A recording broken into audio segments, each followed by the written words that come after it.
देखो कल का क्लास में हम लोग ऑब्जेक्टिव सवाल पढ़ना चालू किए थे और बाबू कल का क्लास में ऑब्जेक्टिव सवाल के रूप में क्वेश्चन नंबर 26, 27, 28, 29 और 30 नंबर पे बात किए थे। बाबू आज हम लोग ऑब्जेक्टिव सवाल का सीरीज में क्वेश्चन नंबर 18, क्वेश्चन नंबर 19 और क्वेश्चन नंबर 20 पे बात करेंगे। याद रहे तुम्हारा जैक बोर्ड का क्वेश्चन पेपर में क्वेश्चन नंबर 18, 19 और 20 के अंतर्गत एप्लीकेशन ऑफ इंटीग्रल से सवाल पूछेगा। कहाँ से पूछेगा?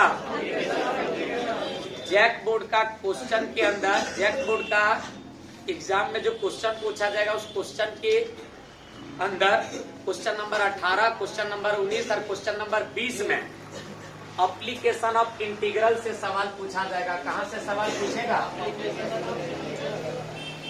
फिर से एक बार रिपीट करते हैं। अभी हम लोग पढ़ना स्टार्ट करेंगे क्वेश्चन नंबर 18, क्वेश्चन नंबर 19 और क्वेश्चन नंबर 20। तुम्हारा बोर्ड एग्जाम का क्वेश्चन पेपर का क्वेश्चन नंबर 18, क्वेश्चन नंबर 19 और क्वेश्चन नंबर 20, ये तीनों सवाल जो है वो एप्लीकेशन ऑफ इंटीग्रल से पूछेगा। कहाँ से?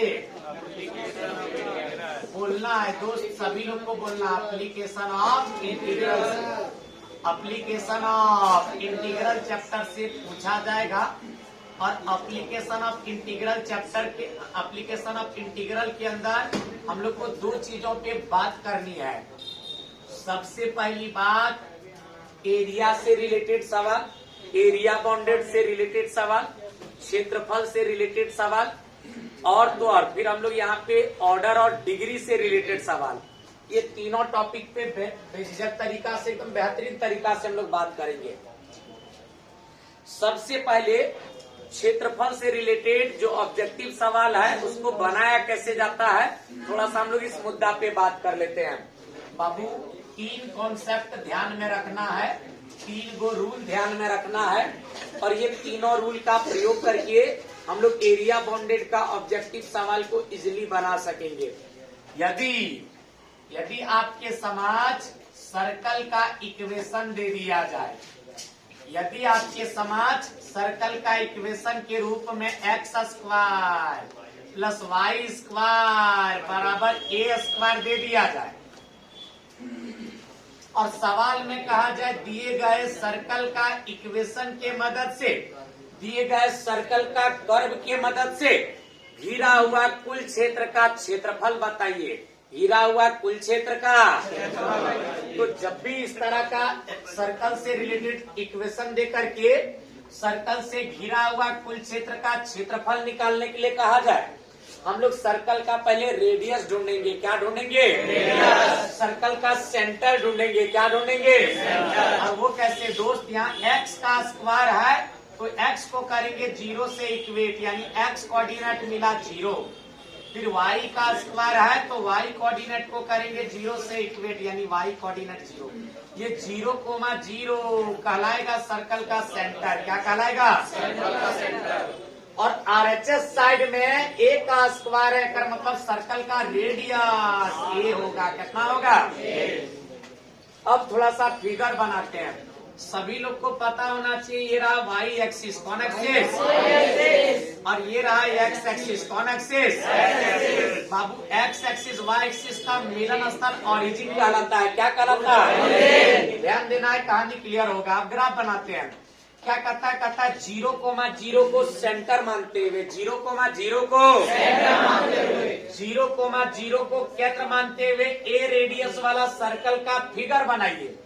0,0 को केंद्र मानते हुए, 0,0 को सेंटर मानते हुए, ओरिजिन को केंद्र मानते हुए ए रेडियस वाला सर्कल का फिगर बना लेंगे। मान लेते हैं ये रहा सर्कल जगह रेडियस कितना है? ए है। कितना है? बताओ सर्कल के मदद से घिरा हुआ कुल क्षेत्र का क्षेत्रफल 4 हिस्सा में बटा हुआ है। क्या हिस्सा में? 4 हिस्सा। ये फर्स्ट क्वाड्रेंट वाला हिस्सा में, सेकेंड क्वाड्रेंट वाला हिस्सा में, थर्ड क्वाड्रेंट वाला हिस्सा में और फोर्थ क्वाड्रेंट वाला हिस्सा में। कभी कभी कहेगा कंप्लीट सर्कल के मदद से घिरा हुआ क्षेत्र का क्षेत्रफल ज्ञात करिए। तो कंप्लीट सर्कल के मदद से घिरा हुआ क्षेत्र का क्षेत्रफल निकालना हो, एरिया निकालना हो, तो सर्कल का एरिया बराबर फार्मूला होता है पाई आर स्क्वायर। पाई गुने आर के बदले आर का मान ए है, रेडियस का मान ए है, तो पाई ए स्क्वायर, यानी पाई ए स्क्वायर स्क्वायर यूनिट इसका फाइनल एरिया होगा। क्या होगा? और कभी कभी कहेगा केवल फर्स्ट क्वाड्रेंट का एरिया बताइए, केवल फर्स्ट क्वाड्रेंट का एरिया बताइए। तो केवल फर्स्ट क्वाड्रेंट का एरिया निकाले खातिर कंप्लीट एरिया को 4 से भागा करेंगे, कंप्लीट एरिया को 4 से भागा करेंगे, यानी ये जो पाई ए स्क्वायर निकल के आया इसको 4 से करेंगे भागा, 4 से करेंगे, ये जो निकल के आया यही कहलाएगा फर्स्ट क्वाड्रेंट का एरिया। अब कभी कभी कहेगा सेकेंड क्वाड्रेंट का एरिया बताइए, यही होगा।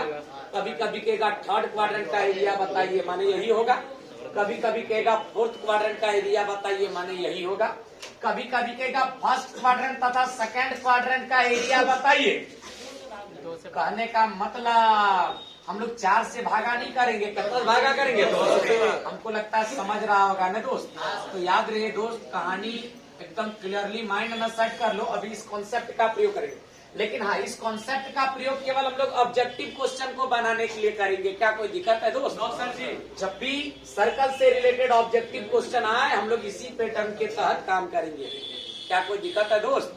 अच्छा 1 मिनट, सवाल ये रहा जब होता है सर सर्कल से रिलेटेड कहानी को तो हम लोग सीख लिए, इलिप्स से रिलेटेड कहानी को सीखना चाहते हैं भाई। यदि इलिप्स का स्टैंडर्ड इक्वेशन दे दिया जाए, इलिप्स का standard equation x square divided by a square plus y square divided by b square is equal to 1 दे दिया जाए, इलिप्स का स्टैंडर्ड इक्वेशन दे दिया जाए और इस स्टैंडर्ड इक्वेशन के मदद से घिरा हुआ कुल क्षेत्र का क्षेत्रफल पूछा जाए। क्या पूछा जाए? तो सबसे पहली बात हम लोग इलिप्स का ग्राफ बनाएंगे। क्या बनाएंगे? अच्छा इलिप्स का ग्राफ बनाने के लिए एक्स इंटरसेप्ट और वाई इंटरसेप्ट चाहिए। बाबू एक्स स्क्वायर के नीचे ए स्क्वायर माने एक्स इंटरसेप्ट ए निकल के आया। बता दो दोस्त, यहाँ वाई स्क्वायर के नीचे बी स्क्वायर माने वाई इंटरसेप्ट बी निकल के आया। अब हम लोग को ग्राफ बनाना है, देखेंगे x का मान बड़ा है कि y का मान बड़ा है। यदि x का मान बड़ा हो जाए y से, यदि x का मान y से क्या हो जाए? बड़ा हो जाए, तब कैसे काम करेंगे? ये रहा y एक्सिस और ये रहा x axis. x axis y axis का मिलन स्थल ओरिजिन कहलाता है। क्या कहलाता है? ओरिजिन। चूंकि x का मान बड़ा है कते से? y से। चूंकि x एक्सिस का मान बड़ा है कते से? y से, इसलिए इलिप्स जो है वो x के सिमेट्रिक बनेगा, यानी x एक्सिस के ऊपर फैला रहेगा। क्या कोई दिक्कत है? अच्छा 1 मिनट, ये रहा x इंटरसेप्ट x बराबर ये और ये रहा y इंटरसेप्ट y बराबर b। बताओ संपूर्ण इलिप्स के मदद से घिरा हुआ कुल क्षेत्र का क्षेत्रफल 4 हिस्सा में बटा हुआ है। क्या हिस्सा में? एक फर्स्ट क्वाड्रेंट में, एक सेकेंड क्वाड्रेंट में, एक थर्ड क्वाड्रेंट में और एक फोर्थ क्वाड्रेंट में। बाबू कभी कभी कहेगा संपूर्ण इलिप्स का एरिया बताइए, संपूर्ण इलिप्स का एरिया बताइए। कुल इलिप्स के मदद से घिरा हुआ क्षेत्र का क्षेत्रफल निकालिए। तो तरीका कहता है पाई के साथ एक्स इंटरसेप्ट ए को और वाई इंटरसेप्ट बी को गुना करेंगे। ये जो पाई ए बी निकल के आया यही कहलाएगा पाई ए बी स्क्वायर यूनिट कहलाएगा संपूर्ण इलिप्स के मदद से घिरा हुआ कुल क्षेत्र का क्षेत्रफल। और कभी कभी कहेगा फर्स्ट क्वाड्रेंट का एरिया बताइए, कभी कभी कहेगा। तो फर्स्ट क्वाड्रेंट का एरिया जब पूछेगा तो ये जो पाई ए बी निकल के आया है इसको हम लोग 4 से करेंगे भागा। कितना से भागा करेंगे? 4 से भागा करेंगे। जो निकल के आया वही कहलाएगा फर्स्ट क्वाड्रेंट का एरिया, सेकेंड क्वाड्रेंट का एरिया, थर्ड क्वाड्रेंट का एरिया, फोर्थ क्वाड्रेंट का एरिया। क्या कोई दिक्कत है दोस्त? इत्मीनान से चीजों को समझना है दोस्त। ये तुम्हारा सर्कल के मदद से घिरा हुआ कुल क्षेत्र का क्षेत्रफल निकालने का रूल और ये रहा इलिप्स के मदद से घिरा हुआ कुल क्षेत्र का क्षेत्रफल निकालने का रूल। एक और आता है पाराबोला। क्या आता है? ध्यान देना दोस्त, कहानी क्लियर होगा। हम लोग पाराबोला का स्टैंडर्ड इक्वेशन के मदद से घिरा हुआ कुल क्षेत्र का क्षेत्रफल पे बात करेंगे। याद रहे बाबू, यदि पाराबोला का इक्वेशन के रूप में वाई स्क्वायर बराबर 4ax दे दिया जाए, वाई स्क्वायर बराबर 4ax दे दिया जाए और कहा जाए दिए गए पाराबोला के मदद से घिरा हुआ संपूर्ण क्षेत्र का क्षेत्रफल बताइए। संपूर्ण क्षेत्र का, जोर से बोलेगा, संपूर्ण क्षेत्र का बताइए। तो हम लोग ग्राफ बनाएंगे दोस्त, ग्राफ बनाएंगे दोस्त। वो कैसे, ये रहा वाई एक्सिस कौन एक्सिस और ये रहा एक्स एक्सिस कौन एक्सिस। बाबू एक बात बताओ, एक्स एक्सिस वाई एक्सिस का मिलन स्थान ऑरिजिन कहलाता है। क्या कहलाता है? देखेंगे यहाँ पे चूंकि पाराबोला का स्टैंडर्ड इक्वेशन में वाई का पावर 2 है, वाई का पावर 2 है। यदि वाई का पावर 2 रहे, यदि वाई का पावर इवन नंबर रहे तो पाराबोला एक्स एक्सिस के सिमेट्रिक बनेगा। वाई का पावर 2 रहे तो पाराबोला एक्स एक्सिस के सिमेट्रिक बनेगा। चूंकि एक्स एक्सिस का कॉफिशिएंट प्लस में है इसलिए एक्स एक्सिस का पॉजिटिव साइड की तरफ पाराबोला सिमेट्रिक बनेगा। क्या कोई दिक्कत है? और याद रहे यहाँ पर ऑरिजिन से कुछ दूरी पर एक यहाँ पर बिंदु दिखेगा जिससे होकर पाराबोला का लेटस रेक्टम पास करता है, जिसको कि हम लोग फोकस बिंदु कहते हैं। क्या कहते हैं? याद रहे दोस्त, ऑरिजिन से लेटस रेक्टम की दूरी x का कॉफिशिएंट a है तो a के इक्वल होगा। यानी ये जो इक्वेशन है, ये जो लाइन है, ये जो लेटस रेक्टम है, इसका इक्वेशन होगा x बराबर a। जोर से बोलेगा x बराबर a। अब इलिप्स के अब ये पाराबोला के बारे में बात कर लेते हैं। बाबू, संपूर्ण पाराबोला के मदद से घिरा हुआ कुल क्षेत्र का क्षेत्रफल असल में 2 हिस्सा में बटा हुआ है, एक फर्स्ट क्वाड्रेंट और एक फोर्थ क्वाड्रेंट। एक फर्स्ट क्वाड्रेंट और एक फोर्थ क्वाड्रेंट, फर्स्ट क्वाड्रेंट और एक फोर्थ क्वाड्रेंट। एक अबव एक्स एक्सिस और एक बिलो एक्स एक्सिस। क्या कोई दिक्कत है दोस्त? याद रहे, संपूर्ण पाराबोला के मदद से घिरा हुआ कुल क्षेत्र का क्षेत्रफल निकालना हो तो तरीका करता है 8/3 के साथ लेटस रेक्टम की जो दूरी a है उसका स्क्वायर को गुना करिए। क्या करिए? गुना। ये जो निकल के आया यही कहलाएगा एक full and final area, full and final area. क्या कोई दिक्कत है दोस्त? और यदि किसी एक क्वाड्रेंट का एरिया पूछा जाए, यदि किसी एक क्वाड्रेंट का एरिया पूछा जाए, यदि केवल फर्स्ट क्वाड्रेंट का एरिया पूछा जाए, केवल फर्स्ट क्वाड्रेंट का एरिया पूछा जाए तो भाई ये इसको कंप्लीट एरिया को यानी 8/3 a स्क्वायर को 2 से करेंगे भागा। कितना से भागा करेंगे? 2 से। और 2 से भाग करने के पश्चात ये जो निकल के आया यही कहलाएगा फर्स्ट क्वाड्रेंट का एरिया। फर्स्ट क्वाड्रेंट का वो एरिया जो पाराबोला के मदद से घिर रहा हो। क्या कोई दिक्कत है? तो याद रखना, पहला कॉन्सेप्ट सर्कल के लिए, दूसरा कॉन्सेप्ट इलिप्स के लिए और तीसरा कॉन्सेप्ट पाराबोला के लिए। ये तीनों कॉन्सेप्ट का इस्तेमाल करके, तीनों लॉजिक का इस्तेमाल करके, तीनों रूल का इस्तेमाल करके हम लोग एरिया बाउंडेड का ऑब्जेक्टिव सवाल को बनाएंगे। क्या कोई दिक्कत है दोस्त? याद रहे, क्वेश्चन को इत्मीनान से हम लोग समझते हैं और भी क्वेश्चन को क्वेश्चन के माध्यम से समझते हैं। देखते जैसे बाबू, एप्लीकेशन ऑफ इंटीग्रल का पहला क्वेश्चन को हम ले लेते हैं। अच्छा एक बात बताओ, क्या कहता है? कहता है area lying in the first quadrant and bounded by the circle x square plus y square बराबर 4 एंड द लाइन एक्स बराबर 0 एंड एक्स बराबर 4। क्या कहा जा रहा है? कहा जा रहा है दिए गए सर्कल के मदद से घिरा हुआ पहला क्वाड्रेंट का एरिया ज्ञात करिए। पहला क्वाड्रेंट का प्रथम चतुर्थांश का क्षेत्रफल ज्ञात करिए। प्रथम चतुर्थांश का यहाँ पे बता दो दोस्त, सबसे पहली बात यहाँ लिखेंगे सर्कल। बाबू, सर्कल का इक्वेशन के रूप में दे रखा है x square plus y square बराबर 4। और ये अब इसको स्टैंडर्ड फॉर्म में हम ला सकते हैं। बताओ, x square plus y square बराबर 4 को हम 2 का स्क्वायर कह सकते हैं क्या? यहाँ से पता चला सेंटर होगा 0,0 और रेडियस कितना होगा? आरएचएस साइड में 2 का स्क्वायर है तो रेडियस 2। हमको फर्स्ट क्वाड्रेंट का एरिया निकालना है, तो फर्स्ट क्वाड्रेंट का एरिया निकालना है, फर्स्ट क्वाड्रेंट का एरिया निकालना है, फर्स्ट क्वाड्रेंट का एरिया निकालना है। बताइए, सर्कल के मदद से घिरा हुआ कुल क्षेत्र का क्षेत्रफल निकालने के लिए फॉर्मूला लगाते हैं पाई आर स्क्वायर। क्या लगाते हैं? तो पहला क्वाड्रेंट का क्षेत्रफल निकालने के लिए पाई आर स्क्वायर को 4 से करेंगे। बाबू बताओ, पाई गुने आर के बदले आर का मान 2, तब 2 का करेंगे स्क्वायर डिवाइडेड बाय कितना? अच्छा, 2 का स्क्वायर 4 से ये 4 गया, कटने के बाद पाई स्क्वायर यूनिट अगर फाइनल क्या निकल के आ रहा? आंसर। जोर से बोलना है, क्या निकल के आ रहा है? बताओ, पाई स्क्वायर यूनिट कौन सा ऑप्शन में दिया गया? ए नंबर ऑप्शन को टिक मार के निकल लेंगे। क्या कोई दिक्कत है दोस्त? केवल तरीका दिमाग में सेट रखना है, दम क्वेश्चन में नहीं, दम विद्यार्थी का कलम में होता है ना दोस्त? अच्छा, इसी तरह हम यहाँ पे इलिप्स दे रहे हैं। क्या दे रहे हैं? अल्लाह नहीं करो दोस्त।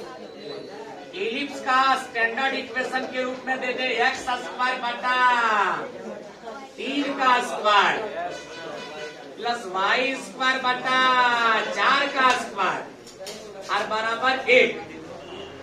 और कहते हैं दिए गए इलिप्स के मदद से घिरा हुआ पहला चतुर्थांश का क्षेत्रफल ज्ञात करिए।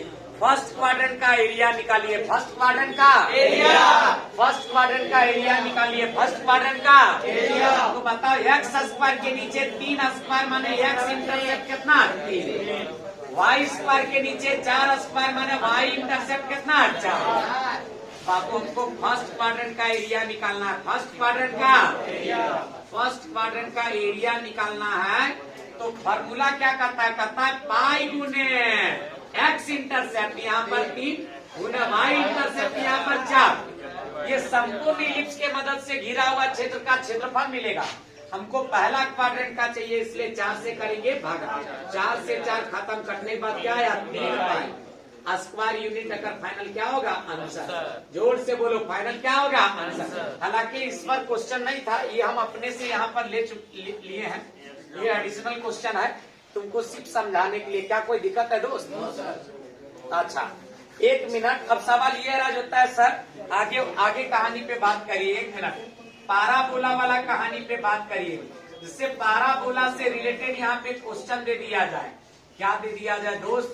वाई स्क्वायर बराबर 4x, वाई स्क्वायर बराबर 4x। और इस पाराबोला के मदद से घिरा हुआ कुल क्षेत्र का क्षेत्रफल पूछा जाए। क्या पूछा जाए? तो करेंगे क्या दोस्त? यहाँ पे पहले a निकालेंगे। a कैसे निकलेगा बाबू? x का कॉफिशिएंट 4 को 4a से इक्वेट करेंगे। बताओ, कटने के बाद a का मान क्या निकल के आ रहा है? कितना निकल के आ रहा है?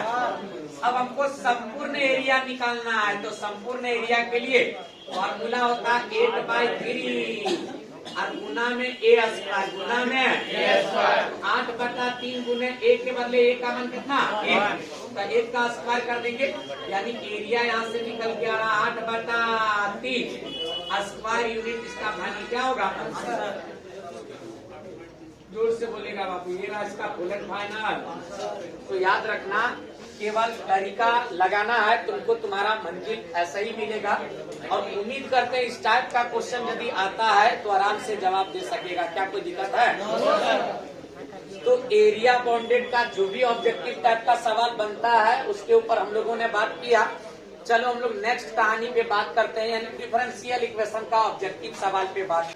अरे, सर्कल, इलिप्स और पाराबोला से रिलेटेड यदि सवाल तुम्हारा बोर्ड एग्जाम में पूछता है तो क्या बना लेगा दोस्त? चलो हम लोग आगे वाला कहानी पे बात करते हैं। बाबू बता देना चाहेंगे, अब ऑर्डर और डिग्री से रिलेटेड हम लोग क्वेश्चन करेंगे। ऑर्डर और तो चलो ऑर्डर और डिग्री का मतलब थोड़ा सा हम लोग समझ लेते हैं। अल्लाह नहीं करो,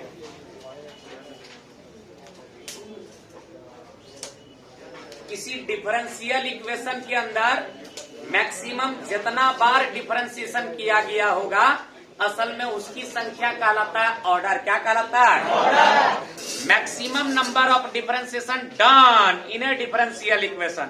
किसी डिफरेंशियल इक्वेशन के अंदर मैक्सिमम नंबर ऑफ डिफरेंशिएशन कहलाता है ऑर्डर। क्या कहलाता है? ऑर्डर। और हाईएस्ट ऑर्डर डेरिवेटिव का पावर कहलाता है डिग्री। क्या कहलाता है? यहाँ पे लिख देते हैं दोस्त, यहाँ लिख देते हैं दोस्त, maximum number of differentiation done, maximum number of differentiation done, number of differentiation done, maximum number of differentiation done in A differential equation, done in A differential equation. किसी डिफरेंशियल इक्वेशन के अंदर मैक्सिमम संख्या में जितना differentiation किया गया होगा, यानी किसी डिफरेंशियल इक्वेशन को जितना अधिक बार डिफरेंशिएट किया गया होगा, असल में उसकी संख्या कहलाता है ऑर्डर। क्या कहलाता है? और हाईएस्ट ऑर्डर डेरिवेटिव का पावर, हाईएस्ट ऑर्डर डेरिवेटिव का पावर कहलाता है डिग्री। क्या कहलाता है? पावर